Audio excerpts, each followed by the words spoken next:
radio BBC gahuza miryango ivuga irondere kuri metero 19 25 31 na 41 ku mirongo ya FM mu karere k'ibiyaga binini no kuri internet kuri bbcgahuza.com.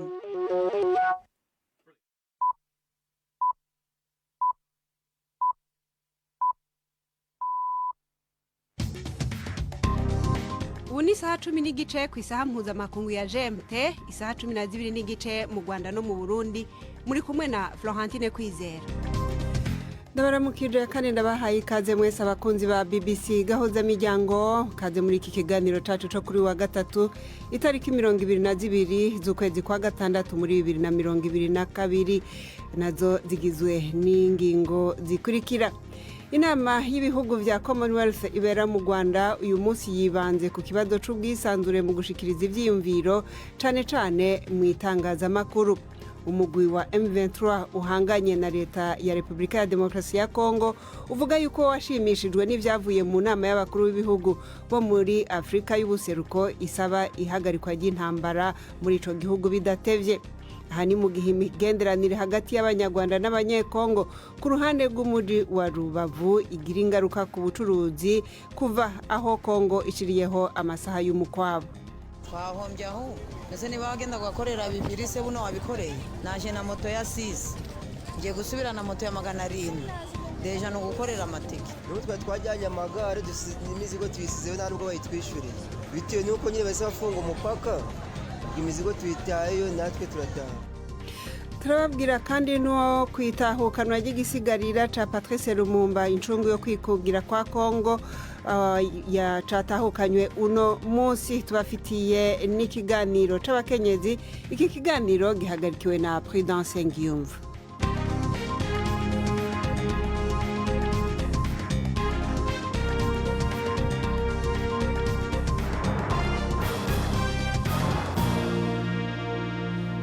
Mark niyo nkuru niwe abashikiriza amakuru yo hirya no hino ku isi avugwa hano kuri BBC. Abatalibani muri Afghanistan basavye imfashanya makungu kubera nyamugigima iteye ubwoba bizwi ko yisha abantu benshi cyane mu manuko bushira ubuseruko bw'ico gihugu. Umurongozi w'inzego z'ibanze z'abatalibani agereranya ko n'imiburi abantu 1000 bapfuye, abandi benshi bakomerekejwe n'ico kinyamugigima cugarije igisagara ca Koste mw'ijoro ryakeye. Ni inkuru ya Etirajan Anbarasan mushikizwa na Robert Patrick Misigaro.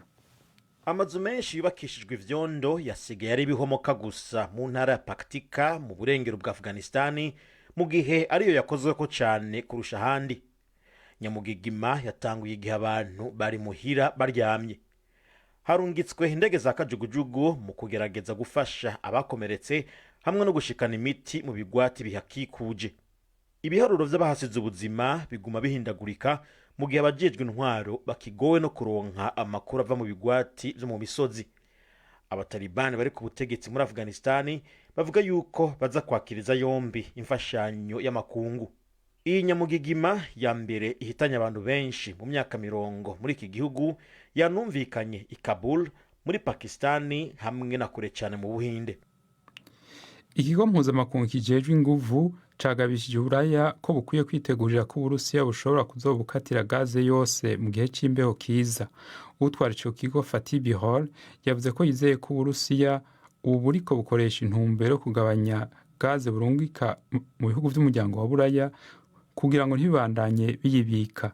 Ibi bishobora guha inguvu nyinshi Uburusiya mu ntango z'uyu mwaka. Ibihugu vya Buraya vyiyemeje kugabanya gaze bikura mu Burusiya ariko n'umugambi uzofata igihe. Bihore yagabishije ko kuguma bironka gaze bishobora kuba ari nkenegwa. Umukinyi w'umunyasenegal Sadio Mane yahejeje ibikenewe kugira ave muri Liverpool aheze aje muri Bayern Dominique mu masezerano y'amadolari miliyari 33. Uyu musatirizi w'imyaka 30 yatsindiye igikombe cyo ku mugabane wa Buraya, atsinda irushanwa rikuru ry'igikombe mu Bwongereza be n'igikombe cy'isi cy'imigwi muri iyi myaka 6 yaramaze muri Liverpool. Yagize amasezerano azomara imyaka 3 n'imigwi y'Ubudagi. Mu ntango z'uyu mwaka Sadio Mane yafashije Senegal itsindira igikombe cy'umugabane wa Afrika mu kwinjiza penalty ku mukino wa nyuma na Misiri. Iyi ni BBC gahuza miryango. Umugani wa samuragwa wa Arabia Saudite Mohammed bin Salman bwabaye bwa mbere agendera Turkiya kuva umunyamakuru w'umunya Arabia Saudite Jamal Khashoggi yiciwe muri Istanbul haraheze hafi imyaka 4. Uru rugendo ruboneka nk'indi ntambwe igamije ihera yo guharigwa ivomo n'amakungu bari bafatiye uyo mugano wa samuragwa inyuma y'ugo rupfu. Ni inkuru ya Yolande Nel mushikirizwa na Syriac Muhawe nayo. Inyuma ry'iyicwa n'agashinyaguro ry'umumesha makuru Jamal Khashoggi mu nzu y'ubuserukizi bwa Arabia Saudite Istanbul mu 2018 ido nido ry'uko byagenze ryagiye rirashirwa ahabona buhoro buhoro n'abategetsi ba Turkiya ivyateye iceyi umugano wa samuragwa w'ingoma ya Arabia Saudite. Imigenderanire hagati y'ivyo bihugu bibiri yaciye ihagarara. Ubu impande zose zirafise ibituma bikomeye byo gusubira kwiyunga. Perezida wa Turkiya Recep Tayyip Erdogan yiteguriye amatora mu mwaka uza ariko ararondera abazana imitahe hamwe n'imfashanyo mu gufasha guteza imbere ubutunzi bw'igihugu ciwe bugeramiwe. Hagati aho n'ubwa mbere umuganwa samuragwa Mohammed bin Salman agira urugendo rutarurwo mu kigobe c'abarabu muri iyi myaka 3.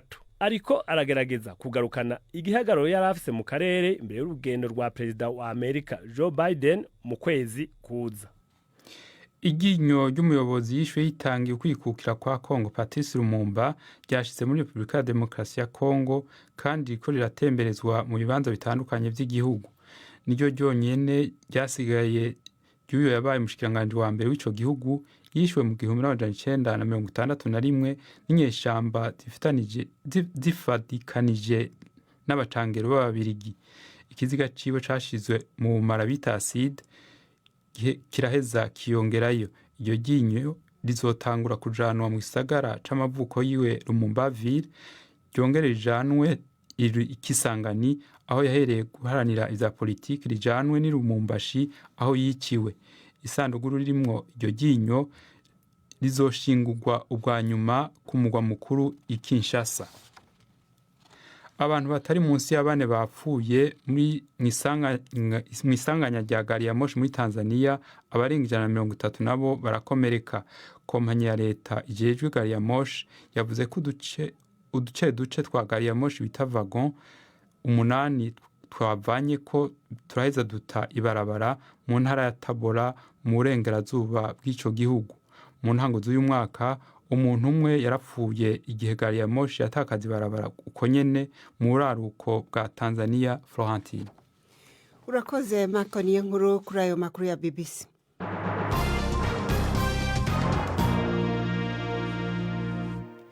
Nkuko tumaze iminsi tubibabwira rero dusubire i Kigali ahariko haba inama y'ibihugu 54 bigwiriyemwo ivyahoze bikoronizwa n'Ubwongereza mu gihe c'intwaro ya gikoroni. Uyu munsi abari muri iyo nama igira 27 bakaba bibanze cane ku kibazo c'ubwigenge bwo gushikiriza ivyiyumviro mu itangazamakuru, ikibazo kivugwa yuko u Rwanda rutifashemo neza mu gihe rufise bamwe mu banyamakuru bigenga mu mvuto. Navuganye na mugenzi wacu Bacuzuzo ariko aradukurikiranira iyo nkuru abanza kunsobanurira ibyaranze inama y'uno munsi.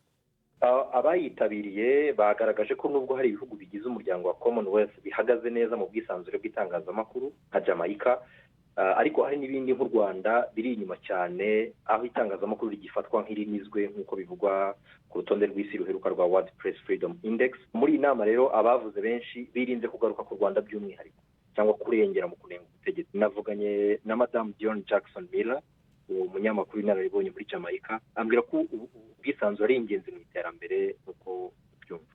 Well, I think it's easy for governments to talk. Yewe biroroshye kuri za guverinoma kuvuga nk'uko binoroheye Commonwealth kwivugira, kandi ntekereza ko za leta nyinshi zemera ingingo y'ubwisanzure bw'itangazamakuru, ariko iyo urebye ibyo bakora mu by'ukuri ntabwo ari byo usanga bavuga. Kandi simbona rwose ko twavuga ibijyanye n'imiyoborere ya demokarasi no kubahiriza ubwisanzure bwo gutanga ibitekerezo mu gihe hari ikibazo ku mutekano w'abanyamakuru.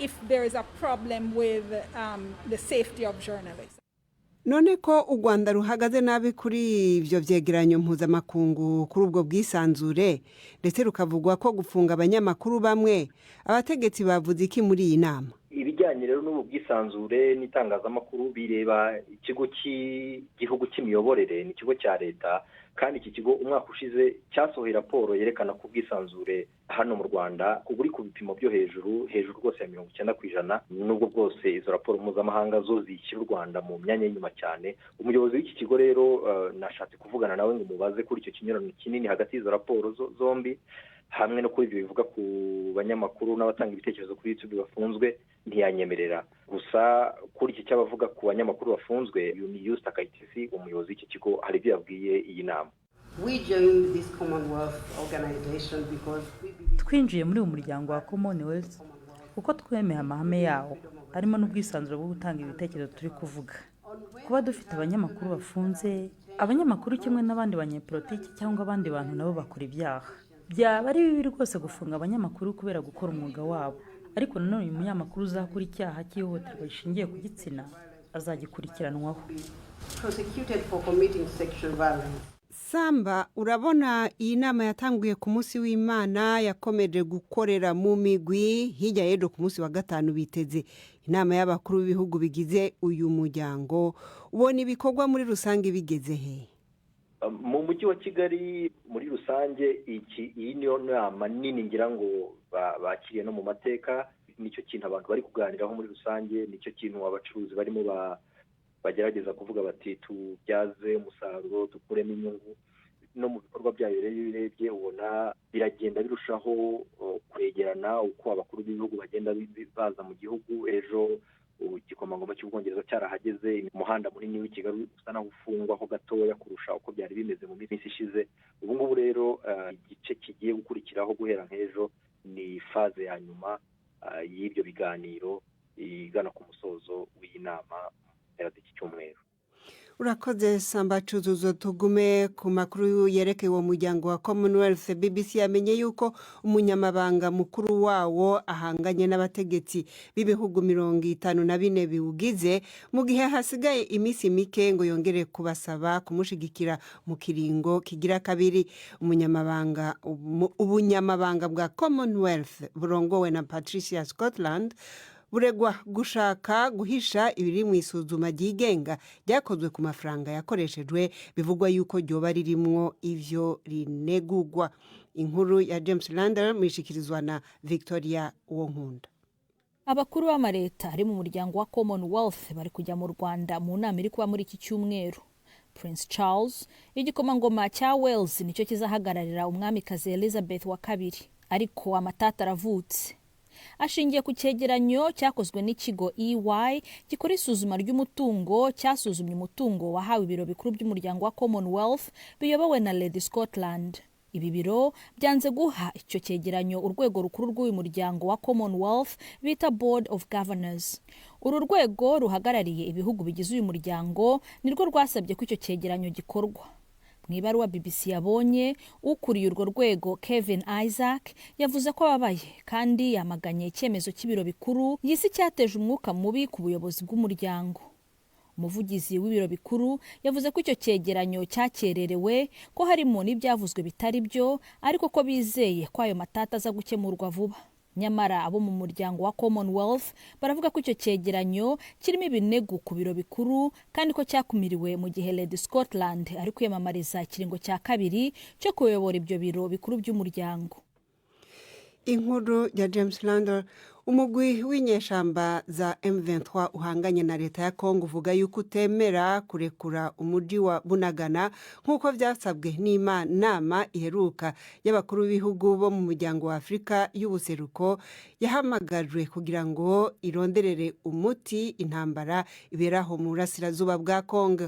Kimwe mu byemezo by'iyo nama ni uko uwo mutwe wa M23 urekura umujyi wa Bunagana uherutse kwambura leta ya Kongo.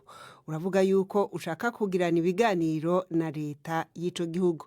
Ni inkuru ya Primendi ku magenga ari Nairobi. Umuvugizi wa M23 Major Wiringoma avuga ko uwo mugwi witwaje ibigwanisho washimye ko bakuru b'ibihugu ba East African Community EAC basabye ko intambara ihagarara ubwo nyene. mu gihe abo bakuru basabye kandi kuva mu bibanza vyigaruriwe ubu vuba, aho hakaba harimo Bunagana iri mu minwe ya M23 nyene. Majoro Wiringoma avuga ko igikenewe ubwa mbere ari uko haba ibiganiro na leta ya Kongo. Kuhava si kibazo, dushobora no kuhava ubunyene, ariko baca batangura kuturasa, baca bavuga ngo twagaruje Bunagana twabirukanye. Nayo ivyo bihugu by'amakungu birazi neza ko hari amasezerano twasinye na leta ya Kongo. Nibashire igitutu kuri iyo leta yumve ivyo turwanira, nayo twebwe imiryango y'ibiganiro iruguruye. Uwo muvugizi wa M23 avuga kandi ko atabwo babatewe n'ingabo EAC ivuga ko igiye kurungika mu buseruko bwa Kongo kurwanya imigwi yitwaje ibigwanisho na M23 irimwo. Majoro Ngoma haranasuzugura ingingo y'ubutegetsi bwa Nord Kivu yo kubuza ko hari bidandazwa bicishwa ku mupaka wa Bunagana ugenzurwa n'abagwanyi b'uwo mugwi. Avuga ko abo bategetsi basanzwe bazi ko ivyankenerwa by'ibanze abanyagihugu bakoresha harimo n'ivyo kurya byinshi biva hakurya muri Uganda. Twimende ku magenge, BBC gahuza miryango Nairobi. Twerekeze hakurya mu muji wa Rubavu mu burengerazuba bw'u Rwanda, umuji uhanura urubibe n'umuji wa Goma muri Repubulika ya Demokarasi ya Kongo. Kuva ku munsi wa mbere w'iyindwi, Repubulika ya Demokarasi ya Kongo yategetse yuko imipaka iyihuza n'u Rwanda izohora ipfunga igihe cy'isaha 9 z'umuhingamo. Ni nyuma yaho Kongo iregeye u Rwanda gushigikira umugwi w'inyeshamba wa M23.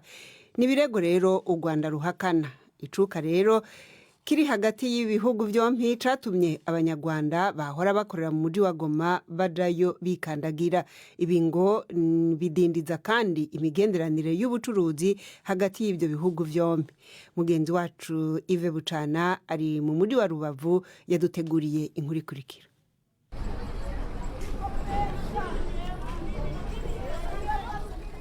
Ubu ni saa 9 zuzuye, ndi ku mupaka wa Rubavu, umupaka wa Petite Barrière uhuza umujyi wa Rubavu n'umujyi wa Goma.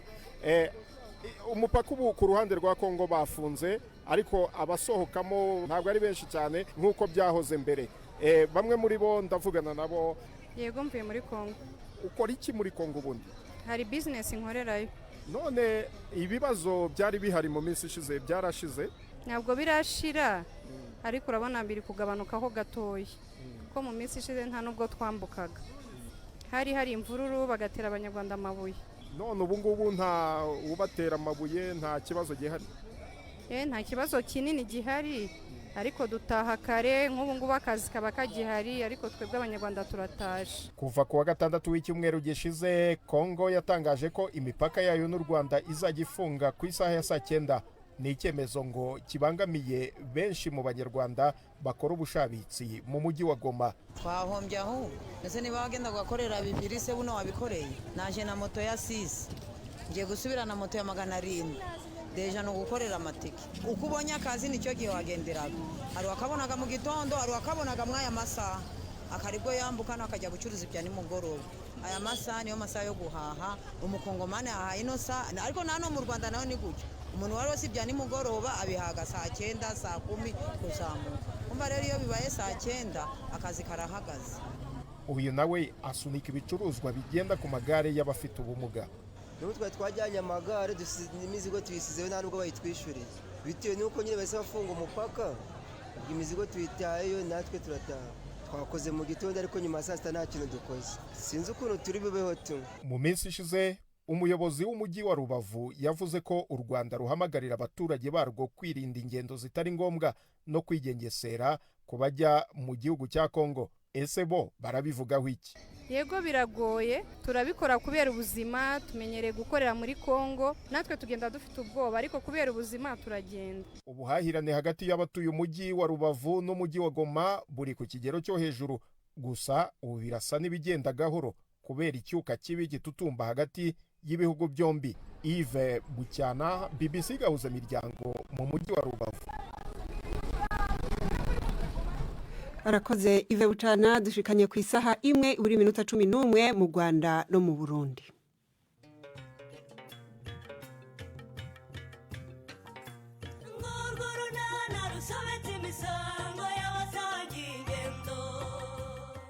Mu kiganiro nacyo kuri wa kane twabateguriye karabaye ya telefone ndayibuze noneho. Ubwo washatse neza mujye. Wari wayibitse ese mujye? Umva nye nene ishyizano nizeye pe. Rwose nta muntu n'umwe wari uhazi. Iyo byabaga ngombwa kumva hano nayigendanaga.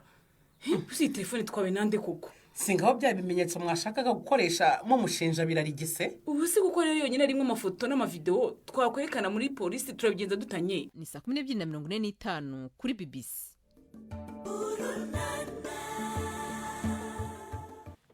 BBC ibasubize muri Kongo iginyo ry'igisigarira tuwari imboneza mu kurondera intahe yo kwikungikira Patrice Emery Lumumba.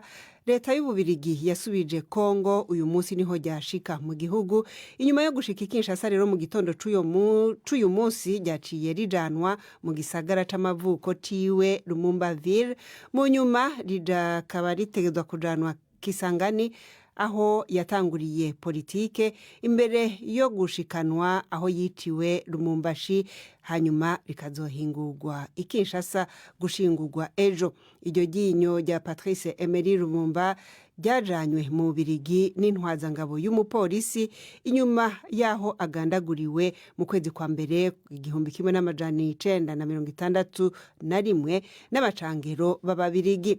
Ibihugu vya Buraya vyamurega gukorana n'icahoze ari leta zunze ubumwe z'abasoviete bakeka yuko zarondera ubutunzi bw'amabuye y'agaciro.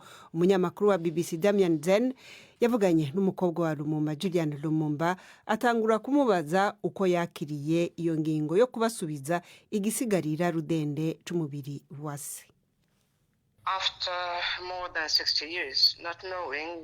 Nyuma y'imyaka irenga 60 tutazi icyabaye ku mubiri wa data birasobanura ikintu kinini. Nk'umukobwa n'abahungu nukunamira umubyeyi no kumushingura mu cyubahiro twifuza.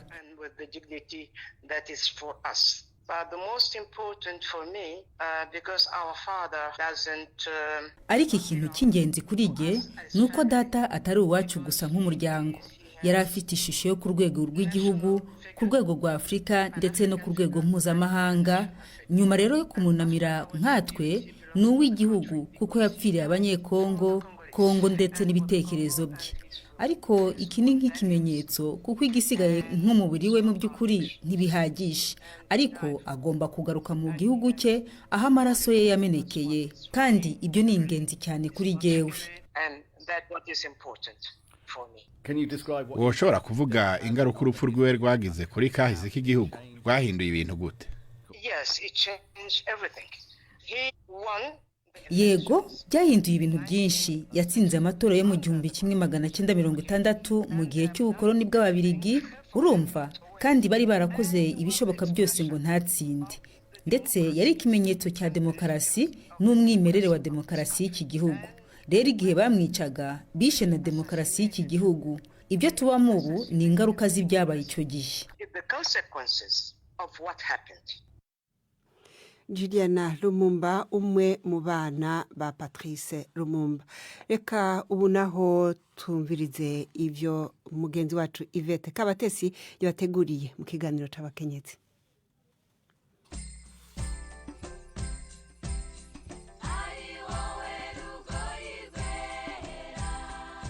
Mu Rwanda harabera imurikagurisha ry'ibikorerwa mu Rwanda cyangwa Made in Rwanda ryateguwe mu rwego rw'inama CHOGM iriho ibera i Kigali. Abacuruzi baryitabiriye ngo biteze kuzavanamo inyungu zitandukanye. Nka Ange Mukagahima ufite uruganda Zima Health Group rutunganya ibikomoka ku gihingwa cy'igihaza. Ange yaratuganirije ariko mutwihanganire kubera urusaku rw'urujya n'uruza ruri muri iryo murikagurisha.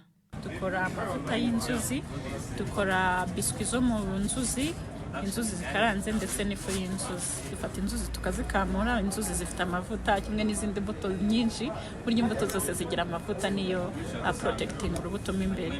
N'inzuzi rero zigira amavuta menshi ayo mureba hano. Uruyuzi ukarukamura ku buryo ruva mu icupa ringana gutya rya litiro y'amavuta? Cyane rwose. Kugira ngo se ubone litiro y'amavuta uba wakoresheje inzuzi zingana gute? Ibiro 3. Imbuto rero z'inzuzi muzivana ino gusa? Tuzivana mu karere k'Iburasirazuba bwa Afurika, Tanzania, Uganda, DRC, Kenya, hose dukorana nabo. Ntabwo dukorana n'abahinzi bo mu Rwanda gusa. ariko by'umwihariko no mu Rwanda zirahari. Mwavuze ko mufite uruganda, nabonye mukoreramo cookies, no kuvuga ngo utuntu two kurya dutoya mu nzuzi, nabonye mufite n'inzuzi zikaranze ubwazo. Ubusaruro navuga ngo w'urwo ruganda ku munsi bungana gute? Nk'uko mwabonye ko dufite produit zitandukanye, wenda guhita mvuga ngo ni quantité runaka kuri buri produit, ariko muri rusange ku munsi bitewe na capacité dufite ubu ngubu dushobora gukora igice cya toni ku munsi. Ariko ibyo byose hari aho mwavuye ari naho mugeze? Dutangira nyine twatangiye ari igitekerezo, natangiye ngira umunyeshuri Butare muri kaminuza, umuntu akoresha nk'abanyakabyizi babiri, ariko ubu ngubu tugeze ku bakozi 12 bahoraho. Twagize impact ku ma business yandi atandukanye kuko byose ntabwo tubyikorera, hari nk'akazi tuba dutanga, branding, marketing, ibintu byinshi kandi byaje kubera iyi kampani. Abahinzi barazamutse, ibyo tubafatira ni byinshi, ndetse urumva ko kuba turi gushora muri research nuko tuba tubona ko hari intumbero y'uko byagira umumaro muremure cyane. Hama ngusanze hano Anje, navuga mu imurikagurisha rijyanye n'ibikorerwa mu Rwanda ariko rishamikiye kuri iyi nama ya CHOGM. Wowe witezemo kungukamo iki nk'umuntu ubyaza umusaruro igihingwa tubona hano mu Rwanda cy'igihaza? Nujya no mu supermarket yo hanze urasanga harimo ibicuruzwa by'ibihugu bitandukanye, ariko nujya gushaka made in Rwanda, usibye wenda nk'agakawa kamwe uzabona mu birometero byinshi, ariko biragoye kugira ngo tubone made in Rwanda yo ku-exportinga cyangwa se hano mu supermarket yacu no mu masoko yacu. Ku-investinga rero muri ibi nuko twagiraga ngo dutange uruhare rwacu nk'urubyiruko mu gukora ibintu byabasha koherezwa ku isoko mpuzamahanga, ndetse natwe hano mu gihugu tukabirya. Hano rero witeze kuzavanamo amasoko? Yego, twitezemo amasoko, twitezemo abafatanyabikorwa, twitezemo feedback z'abakiriya. Nicyo ngicyo turimo turashaka. Bari amahirwe menshi kuba wabonera abantu bavuye mu bihugu bitandukanye icyarimwe nka gutya. Ubakuraho ubumenyi, ubakuraho network, ubakuraho no kuba bamenya ibyo ukora, bakamenya ko mu Rwanda dufite ibintu nk'ibi. So dufite iryo shema, kandi aka kanya gato cyane tumaze hano ababibonye baba excited, babishimye. Ari n'ibyerekeranye no kugira ngo tujye dukora uruganda rutavuka mu gitondo ngo ninjoro rupfe, ahubwo ruzamara imyaka 100, 1000. Anje, kuba uri umukobwa ukaba waje kumurika ibintu byawe muri iyi nama ya CHOGM, urumva ushobora kugira aya mahirwe? Yego rwose, nabyo bishobora ku-impactinga kuko n'aba bantu baba baza kuduhahira, iyo babonye muri kubicuruza, muri abadamu, muri abagore, hari ukuntu babyizera, hari ukuntu babwira, ukabona kakunze n'amateka ari inyuma y'icyaguzi. Iyo wumva ukiri umwana w'umukobwa, navuga kuri wowe wumva bimeze gute? Mba numva bidahagije, ntago bihagije rwose kuba turi abadamu cyangwa turi abakobwa turi batoya ntitukabigira urwitwazo ngo cyangwa se bitume twumva ko ari ikintu cy'igitangaza. Nifuza nakora ibirenze ibi, kuko nk'iyo ugiye mu banyamahanga cyangwa se mu bindi bihugu usanga umuntu agira imyaka 16, 18 akora ibitangaza, traveling, akajya gukora business mu bindi bihugu. Twebwe rero ku myaka yacu ntitukumve ko ibyo bihagije, ahubwo turacyafite byinshi byo gushora kugira ngo ntihazamuke umuntu umwe, ntazamuke Anje gusa, hazamuka abantu benshi muri community. Anje Mukagahima, ubyaza umusaruro igihingwa cy'igihaza. Ni na hano dusoreje muramukeho. Anje Mukagahima arakoze. Murumvise rero abari mu karere k'ibiyaga binini yuko mufise isoko ry'imbuto z'imyungu, imbuto z'inzuzi, nk'uko Ivete yavuga, imbuto z'ibihaza. Naha rero dushorere ikiganiro cacu cyo kuri uno mugoroba. Twababwira yuko inama y'ibihugu vya Commonwealth CHOGM iri kibera i Kigali mu Rwanda uno munsi yibanze cyane ku kibazo c'ubwigenge mu gutangaza ivyiyumviro cyane mu itangazamakuru, ikibazo u Rwanda bivugwa yuko rutifashemwo neza cyane ugereranije n'ibindi bihugu. Naho imigenderanire hagati y'u Rwanda na Kongo imaze gutuma urudandazwa cyane kubakoresha inzira ihuza Goma n'umujyi wa Rubavu bavuga yuko ubu urudandazwa rwabo rutariko rugenda neza naho umugwi wa M23 uravuga yuko utazoshira mu ngiro icifuzo cyo gusubiza umujyi wa Bunagana nkuko mwavyumvise. Iki kiganiro cari gihagarikiwe na Prudence Ngyumva na Florentine Kwizera. Turabashimiye mwese abahisemo BBC gahuza miryango.